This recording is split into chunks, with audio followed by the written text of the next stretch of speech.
조갑제 TV 시청자 여러분, 청와대가 쪼개 팔기식으로 헌법 개정안 내용을 설명을 하더니 어제 오후에 드디어 헌법 개정안 전문을 공개를 했습니다. 이제 전문을 가지고 비판을 또는 비평을 할 수 있게 되었습니다. 이 헌법 개정 절차는 헌법 위반이고 불법적인 면이 있습니다. 비로소 헌법학자들이 지적을 하고 나왔습니다. 국민들을 사실상 소외시키고 청와대 주도로 몇 사람이 밀실에서 모여가지고 만들어낸 헌법 개정안입니다. 보통 헌법 개정은 한 줄, 한 항목으로 그치는데 수십 군데를 지금 개정하겠다고 합니다. 이것이 어떻게 밀실에서 이루어져야 되겠습니까? 국민들의 전면적인 참여가 전제되어야 하는데, 그러면서 이걸 들고 나와가지고 설명을 하더니 26일 날 국무회의 의결을 거쳐서 대통령이 정식으로 개헌안을 확정해서 국회에 던진다는 것입니다. 국회는 그럼 60일 안으로 표결을 해야 됩니다. 국회 의석 3분의 2가, 제적 의석의 3분의 2가 찬성을 해야 되는데, 지금 더불어민주당은 턱도 없이 의석수가 정족수 채우기가 어렵습니다.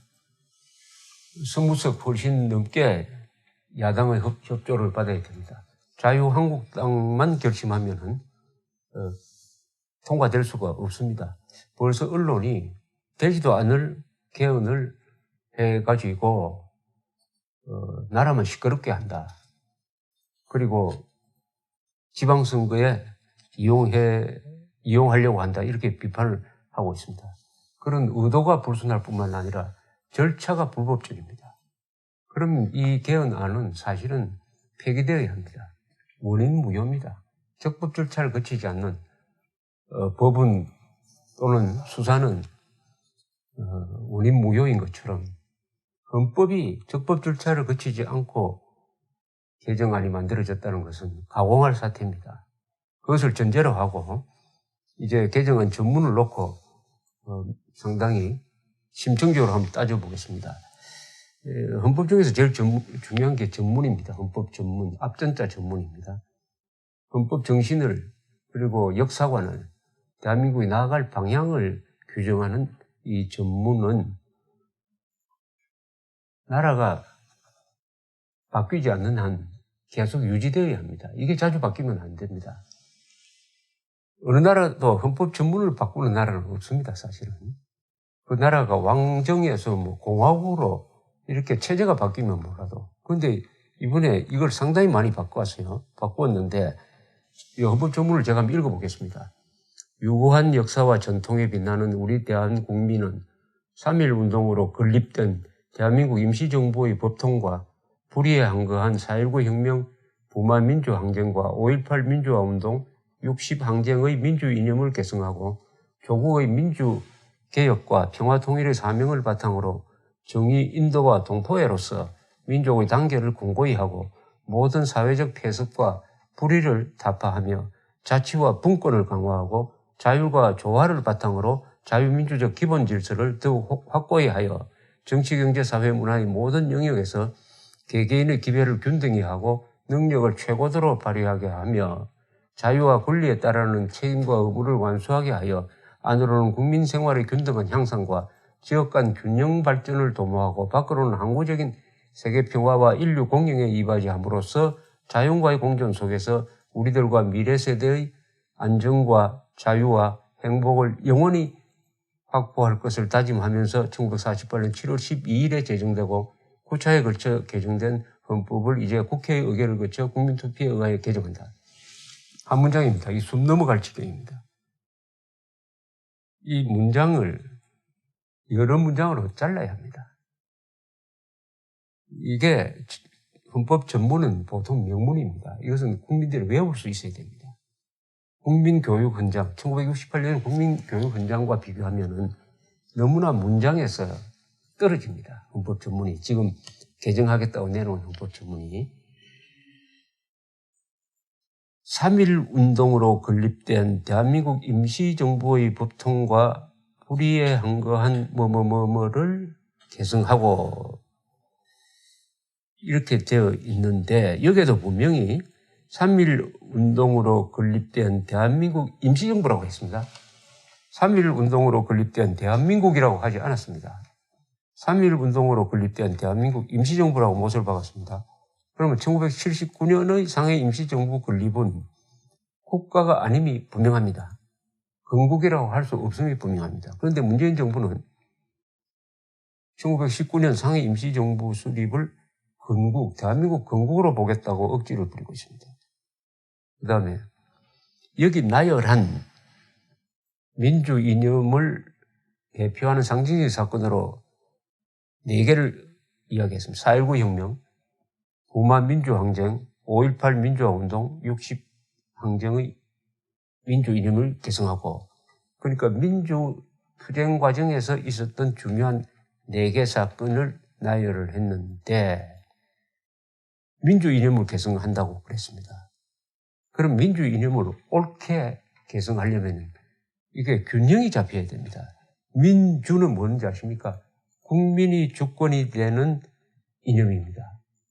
국민이 주권이 된다는 말은 수령이 주인이 되는 북한의 공산주의 체제와 대비되는 것입니다. 동시에 북한 공산주의의 계급 독재를 반대하는 뜻도 포함되어 있습니다. 그렇다면 이 민주 이념 플러스 반공 이념이 헌법 전문에 들어가야 됩니다. 공산주의와 싸워서 나라를 지켜낸 반공 이민주 이념 플러스 반공 자유 이념이 반드시 여기에 헌법 전문에 들어가야 되는데, 그러려면은 첫째, 자유민주적 건국, 그리고 공산주의의 남침을 물리친 6.25의 의미, 동시에 경제발전에 성공한 것, 또는 서울올림픽 성공, 새마을운동 등등도 같이 들어가야 이게 헌법 전문으로서의 완결성을 가지게 되는 거죠. 그런데 저항운동사만 계속 적어 놓았습니다. 이 저항운동의 대상이 된 정권이 누구냐 하면 4.19 혁명은 이승만 정부입니다. 부마 민주항쟁이라는 말도 좀 그렇습니다만 이것은 박정희 정부에 반대했습니다. 5.18 민주화 운동은 전두환 신군부에 반대했습니다. 60 항쟁, 이것은 전두환 정권에 반대를 했어요.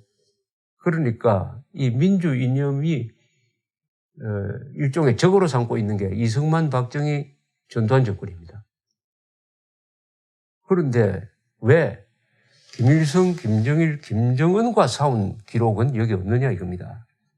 대한민국과 싸운 것을 민주 이념으로 하고, 그러나 그것보다 더 우월한 개념은 공산주의와 싸운 개념입니다. 공산주의와 싸운 개념이에요. 공산주의와 싸워야 나라를 지킬 수 있고, 나라가 있어야 민주주의를 할 수가 있으니까 6.25 남침에 저항한 국군과 국민의 위대한 투쟁은 4.19 부마 민주항쟁, 5.18 60항쟁보다 훨씬 더 높은 위치에 있습니다. 그리고 나라를 자유민주국가로 세운 건국 투쟁도 민주투쟁보다 더 앞서는 개념인 것입니다. 그런데 그것을 없애버리고 오로지 민주 이념만 계승하겠다고 했으니까 이것은 대한민국이 바로 민주투사들의 민주 이념 수호 투쟁으로서만 만들어진 나라라는 것을 의미하게 되니까 이것은 대한민국을 반쪽으로 만드는 겁니다. 반쪽으로 만드는 겁니다. 그 다음에 자치와 분권을 강화하고 자율과 조화를 바탕으로, 여러분 자치와 분권을 강화해야 될 시점입니까 지금? 오히려 중앙 집권적으로 가서 국가를 효율적으로 통합하고 하는 게 더 문제 아닙니까? 자치와 분권을 10만 평방킬로미터밖에 되지 않는 북해도보다 약간 작은 대한민국을, 그리고 인프라가 잘 돼 있고 통신이 너무나 잘 돼 있는 대한민국을 동 단위, 구 단위, 시 단위, 군 단위, 도 단위로 다 쪼개는 거, 그게 국가 효율성을 높이겠습니까? 자치와 분권을 강화해서 득 볼 사람은 누굽니까? 구의원, 시의원 이런 사람들 아닐까요? 그런데 자치와 분권을 강화하고라는 말을 헌법 전문에 넣으면은 나중에 나라가 또 달라져가지고 중앙 집권을 강화해야 될 시점에 오면은 또 헌법을 개정해야 된다는 이야기입니다. 시대에 따라 바뀌는 것은 이 헌법 전문에 넣으면 안 됩니다. 영원히 계속될 가치를, 철학적인 것을 이 헌법 전문에 넣는 것이죠. 자치와 분권 강화하고는 어디 법률 정도에 넣어도 됩니다. 그 다음에 자유가 조화를 바탕으로 자유민주적 기본 질서를 더욱 확고히 하여, 이게 자유민주적 기본 질서를 빼자고 했더니 원래 국회 자문회의 안에서는 자유민주적 기본 질서를 빼려고 했더니 언론이 들고 일어나가지고 비판하고 하니까 그나마 자유민주적 기본 질서가 살았네요. 이 전문에 살았습니다. 그나마 다행입니다. 그 다음에 밑에 내려가면은 자연과의 공존 속에서 우리들과 미래 세대의 안전과 자유와 행복을 영원히 확보할 것을 다짐한다 했는데, 자연과의 공존이란 말을 굳이 헌법 전문에 넣을 필요가 있느냐 하는 생각이 듭니다. 인간과 자연의 공존, 환경 문제인데 이것까지 대한민국 헌법에 들어간다? 환경법 제1조에는 필요하겠지만, 자, 그 다음에 이제 제1장 총강으로 들어가겠습니다. 총강은 대한민국의 기본 틀을 규정하는 헌법에서 제일 중요한 대목입니다. 헌법 제1조, 대한민국은 민주공화국이다. 1조 1항입니다. 1조 2항은 대한민국의 주권은 국민에게 있고 모든 권력은 국민으로부터 나온다. 좋습니다. 그런데 3번이 신설이 되었습니다. 대한민국은 지방 분권 국가를 지향한다. 이거 참 문제 많은 조항입니다. 대한민국은 지방 분권 국가가 된답니다. 이거 지방 분권 국가는 미국식 연방제라는 뜻이 여기 포함되어 있습니다. 연방제 국가.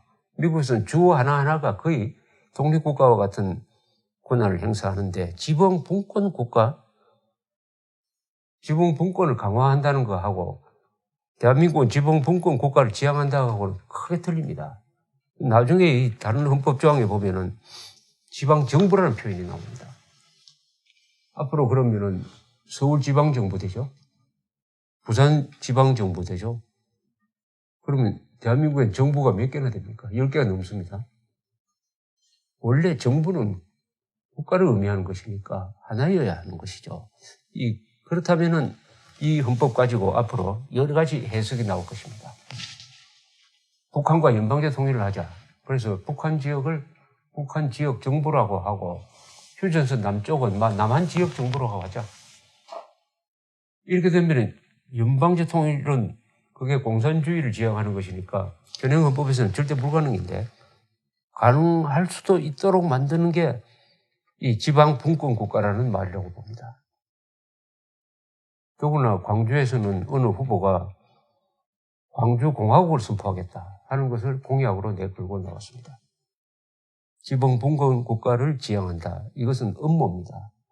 이런 게 느닷없이 들어와가지고 지방 분권 국가가 뭘 의도하는지를 충분히 토론해가지고 국민들이 제대로 알기 전에 이런 엄청난 국가의 구조를 바꿔버리는, 넣으면 되겠습니까? 말하자면은 중앙 집권 국가를 지방 분권 국가로 만들려고 한다면 이거는 국채 변경입니다. 국채 변경. 아파트를 재건축을 할 때 아파트와 아파트 사이에 칸막이를 없애기로 한다. 그러면 아파트가 이상한 모양이 되지 않겠습니까? 구조 변경입니다. 그런 것을 이 나라에 살고 있는 5천만 국민들이 뭐가 뭔지 모르는 상태로 해놓고 통과시키려고 합니다. 헌법 제3조 대한민국 영토는 한반도와 그 부속도로 설한다. 이것도 원래 국회 자문위원회에서는 한반도 영역이라는 개념으로 넣으려고 하다가 이것도 말이 아니라고 지적하는 여론이 생기니까 아마 다시 원위 취해가지고 그대로 유지한 것 같습니다. 헌법 제4조 대한민국은 통일을 지향하며 자유민주적 기본 질서에 바탕을 둔 평화 통일 정책을 수립하여 추진한다. 이건 그대로 살았습니다. 여기도 원래는 자유를 빼고 민주적 기본 질서에 바탕을 둔 이런 식으로 하려고 하다가 이것도 언론과 여론의 비판이 있으니까 그대로 둔 것으로 보입니다. 그 다음에 국군에 대한 조항. 국군은 국가의 안전보장과 국토방위의 신성한 의무를 수행함을 사명으로 하며 그 정치적 중립성은 준수된다. 이것도 원래 헌법 개정을 하지 않았습니다. 이것도 원래 국회 좌파가 주도한 국회 개정안에는 국군은 국가의 안전보장과 국토방위의 신성한 의무를 수행함을 사명을 하며 여기서 안전보장을 빼려고 했습니다. 그러니까 국군은 국토방위의 신성한 의무만 수행하라고 하려고 했다가 여기도 반론이 일어나니까 국가의 안전보장을 그냥 살려놓았네요. 이게 정상적이죠. 국군은 국가의 안전보장이니까 북한으로부터의 남침뿐만 아니라 대한민국 안에서 반역 세력이 북한과 연계해가지고 내란을 일으켜서 집권하려고 할 때는 그것을 저지할 임무를 국군이 지고 있다 하는 의미가 함축되어 있습니다. 국군은 국가의 안전보장이라는 신성한 의무를 수행한다. 자, 그 다음에 이 공무원이 지금 촛불혁명의 도구가 돼가지고 여러 가지 정치적 중립을 위반하는 법 집행을 많이 하고 있습니다. 심지어 교과서에서 대한민국 수립을 대한민국 정부 수립으로 대한민국의 계급을 1계급 강등시키는 그런 잘못된 반역사적, 반국가적 기술을 하도록 교육부가 출판사에 압력을 행사했다는 증거가 나오고 있습니다. 그러니까 공무원의 직무에 대한 헌법 규정은 더욱더 우리가 눈을 밝게 뜨고 보아야 할 대목인데 그 대목은 그냥 남았습니다. 공무원은 국민 전체에게 봉사하며 국민에 대해 책임을 진다. 공무원의 신분은 법률로 정하는 바에 따라 보장된다. 공무원은 직무를 수행할 때 정치적 중립을 지켜야 한다. 여기에 걸릴 사람 많습니다, 지금. 공무원은 직무를 수행할 때 정치적 중립을 지키지 않고 공무원은 직무를 수행할 때 문재인 정권에 서서 수행해야 한다라고 생각을 하고 지금 3년 뒤, 4년 뒤 어떻게 될지 모르는 불안한 아주 법 집행을 하고 있는 사람들한테는 이 대목이 아마 경고가 될 것입니다. 그 헌법이 아직 살아있다. 살아있으니까 헌법 제7조라는 칼이 기다리고 있다는 것을 염두에 두고 지금 법 집행을 해야 된다는 뜻이 되겠습니다. 제2장은 기본적 권리와 의무입니다. 기본적 권리와 의무. 여기서 문제 대목이 나옵니다. 헌법 제10조가 이렇게 바뀌었습니다. 모든 사람은 인간으로서 존엄과 가치를 가지며 행복을 추구할 권리를 가진다. 국가는 개인이 가지는 불가침의 기본적 인권을 확인하고 보장할 의무를 진다. 어떻게 바뀌었느냐? 국민이 사람으로 바뀌었습니다. 원래 지금 현행 헌법은 모든 국민은 인간으로서 존엄과 가치를 가지며 행복을 추구할 권리를 가진다. 국가는 개인이 가지는 불가침의 기본적 인권을 확인하고 보장할 의무를 진다. 이렇게 적혀 있었습니다. 그런데 국민을 사람으로 바꿔버렸어요. 그러면 의미가 확 달라집니다. 어떻게 달라지느냐? 인간으로서의 존엄과 가치를 가지며 행복을 추구할 권리를 가진다. 이 주체가 국민이 아니고 사람입니다. 사람입니다. 자, 그럼 사람에는 누가 들어가죠? 바로 11조에 나옵니다. 여기 사람은 누구냐? 11조가 이렇습니다. 제가 한번 읽어볼게요. 여기도 모든 국민이 사람으로 바뀌었거든요. 이렇게 나옵니다. 모든 사람은 법 앞에 평등하다. 누구도 성별, 종교, 장애, 연령, 인종, 지역 또는 사회적 신분을 이유로 정치적, 경제적, 사회적, 문화적 생활의 모든 영역에서 차별을 받아서는 안 된다. 모든 사람이 되어버렸습니다. 모든 국민이 되어. 자, 그러면 이 사람은 어떤 사람이냐 한번 넣어봅시다. 여기에 인종, 종교, 지역의 차이를 이유로 어떤 차별도 받아서는 안 된다고 했으니까 이슬람을 믿는 사람, 이슬람 중에서도 이슬람 원리주의자가 한국에 들어와 가지고 살 때 말이죠. 한국에 들어와서 살 때 그 사람에 대해서 사회적 차별을 해서는 안 된다. 경제적 차별을 해서는 안 된다. 정치적 차별을 해서는 안 된다. 인간으로서 존엄과 가치를 줘야 된다. 행복을 추구할 권리를 보장해 줘야 된다. 이렇게 되는 것입니다. 그렇게 할 수 있습니까? 아니, 이슬람을 믿는 사람이 한국에 와서 외국인으로 살고 있는데 국민에 해당 안 되니까 국민이라고 적혀 있을 때는 행복을 추구할 권리를 국가가 보장해 줄 의무가 있어요. 없습니다. 그런데 이걸 사람으로 딱 바꿔놓으니까 그 사람한테도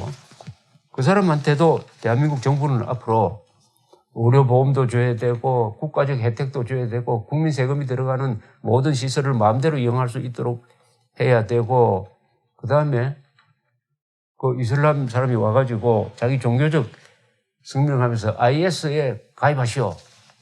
IS에 들어오시오. 해가지고 IS를 선전하는 활동을 해도 그것을 단속하면 안 된다. 왜냐? 그것은 정치적 차별이 되니까 IS가 마음대로 활동할 수 있는 나라를 만들어야 된다. 200만 외국인들이 의료보험 제도라든지 모든 데서 한국인과 똑같은 권한을 누리도록 보장해야 된다. 이런 이야기입니다. 이번 헌법 개정안에서 제일 큰 독소 조항이 이겁니다. 그러니까 갑자기 대한민국이 자선단체가 되어버렸습니다. 한국인과 외국인을 구별하지 않고 모두 사람으로 정해놓고 국가가 다 서비스를 해가지고 행복을 추구할 권리까지 보장해주자 이겁니다. 이거 이상하게 됐습니다. 대한민국이 갑자기 자선단체가 됐습니다. 자선단체가 된 게 아니라 대한민국을 파괴할 자유까지도 허용하게 됐습니다. 이슬람이 여기 들어와가지고 IS를 선전을 하고 뭐 극단적 이야기를 하면서 근데 여자들은 차도로 금은 2권을 쓰도록 한다든지 하는 이런 선전을 해도 막을 방법이 없습니다. 이 헌법으로는 막을 방법이 없어요. 막을 방법이 없고 오히려 적극적으로 지원을 해줘야 됩니다. 적극적으로 지원해. 조 총련이 한국에 와가지고 북한 노동당 정권 선전하는 것도 아마 이 헌법으로는 막을 방법이 없을 것입니다. 왜냐? 인종, 지역, 종교 차별하면 안 된다. 그것을 이유로 정치적, 경제적, 사회적, 문화적 차별을 하면 안 된다. 이게 정치적 차별이 뭡니까? 왜 한국에 와가지고 북한 선전하느냐? 짐바브웨에 있는 사람들이 한국에 와가지고 그 짐바브웨에는 주체사상 공부를 하는 사람들이 많습니다. 아프리카 짐바브웨. 그 독재자 무가베, 최근에 물러난 독재자 무가베가 김일성이하고 친해가지고 주체사상 많이 가르쳤는데 거기서 짐바브웨 사람들이 한국에 와가지고 여기서 김일성 당을 만들어도 그러면 정치적 차별을 해서는 안 되니까 허용하자. 이렇게 아마 이것을 확대 해석할 가능성이 다분히 있습니다. 그렇다면은 국민이 사라지고 사람만 남게 되는데 이 사람은 편리한 대로 해석을 합니다. 인민으로 해석할 가능성이 많죠. 인민, 북한식으로 인민으로 해요. 이것은 이 헌법 개정안을 만든 사람들이 국민 주권을 싫어한다는 것을 알 수가 있습니다. 국민 주권입니다. 국민의 주권을 가진 나라인데 사람 주권이 아니에요. 국민 주권입니다.